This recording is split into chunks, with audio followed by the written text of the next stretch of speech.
जय माँ अम्बे। दुर्गा सप्तशती का पाठ त्रयोदश अध्याय। इस अध्याय में राजा सूरत और समाधि नामक वेश्या को माता ने मनवांछित वर को दिया है। उनकी 3 साल की लगातार संयम पूर्वक आराधना से प्रसन्न होकर माता ने दर्शन और वरदान दिया। सूरत और वैश्य को देवी का वरदान। माता का पाठ प्रारंभ करते समय माता का इस प्रकार ध्यान करना चाहिए। जो उदय काल के सूर्यमंडल सी कांति धारण करने वाली हैं, जिनके 4 भुजा और 3 नेत्र हैं तथा जो अपने हाथों में पाश, अंकुश, वर एवं अभय की मुद्रा धारण किए रहती हैं, उन शिवा देवी का मैं ध्यान करता हूँ। ऋषि कहते हैं, राजन, इस प्रकार मैंने तुमसे देवी के उत्तम महात्म्य का वर्णन किया है, जो इस जगत को धारण करती हैं। उन देवी का ऐसा ही प्रभाव है। वे विद्या, ज्ञान उत्पन्न करती है। भगवान विष्णु की माया स्वरूपा उन भगवती के द्वारा ही तुम ये वैश्य तथा अनन्य विवेकी जन मोहित होते हैं, मोहित हुए हैं तथा आगे भी मोहित होंगे। महाराज, तुम उन्हीं परमेश्वरी की शरण में जाओ।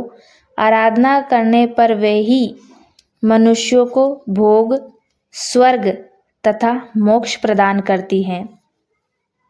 मार्कंडेय जी कहते हैं, क्रोष्ट कीजिए। मेधा मुनि के ये वचन सुनकर राजा सूरत ने उत्तम व्रत का पालन करने वाले उन महाभाग महर्षि को प्रणाम किया।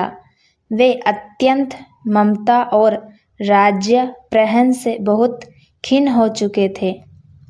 महामुने, इसीलिए वे विरक्त होकर वे राजा तथा वैश्य तत्काल तपस्या को चले गए और वे जगदम्बा के दर्शन के लिए नदी के तट पर रहकर तपस्या करने लगे। वे वैश्य उत्तम देवी सूक्त का जाप करते हुए तपस्या में प्रवृत्त हुए। वे दोनों नदी के तट पर रहकर देवी की मिट्टी की मूर्ति बनाकर पुष्प, धूप और हवन आदि के द्वारा उनकी आराधना करने लगे। उन्होंने पहले तो आहार को धीरे धीरे कम किया, फिर बिल्कुल निराहार रह के ही देवी में मन लगाया। एकाग्रता पूर्वक उनका चिंतन आरंभ किया। वे दोनों अपने शरीर से रक्त से प्रोक्षित बलि देते हुए लगातार 3 वर्षों तक संयम पूर्वक आराधना करते रहे। इस पर प्रसन्न होकर जगत को धारण करने वाली चंडिका देवी ने प्रत्यक्ष दर्शन देकर कहा। देवी बोली, राजन तथा अपने कुल को आनंदित करने वाले वैश्य, तुम लोग जिस वस्तु की अभिलाषा रखते हो वह मुझसे मांगो, मैं संतुष्ट हूँ, अतः तुम्हें वह सब कुछ दूंगी। मार्कंडेय जी कहते हैं, तब राजा ने दूसरे जन्म में नष्ट न होने वाला राज्य मांगा तथा इस जन्म में भी शत्रु की सेना को बलपूर्वक नष्ट करके पुनः अपना राज्य प्राप्त कर लेने का वरदान मांगा। वैश्य का चित्त संसार की ओर से खिन्न एवं विरक्त हो चुका था और वे बड़े बुद्धिमान थे, अतः उस समय उन्होंने तो ममता और अहंत रूपा आसक्ति का नाश करने वाला ज्ञान मांगा। देवी बोली, राजन, तुम थोड़े ही दिनों में शत्रु को मारकर अब अपना राज्य प्राप्त कर लोगे। अब वह तुम्हारा राज्य स्थिर रहेगा। फिर मृत्यु के पश्चात तुम भगवान विवस्वान सूर्य के अंश से जन्म लेकर इस पृथ्वी पर सर्वणी मनु के नाम से विख्यात होगे।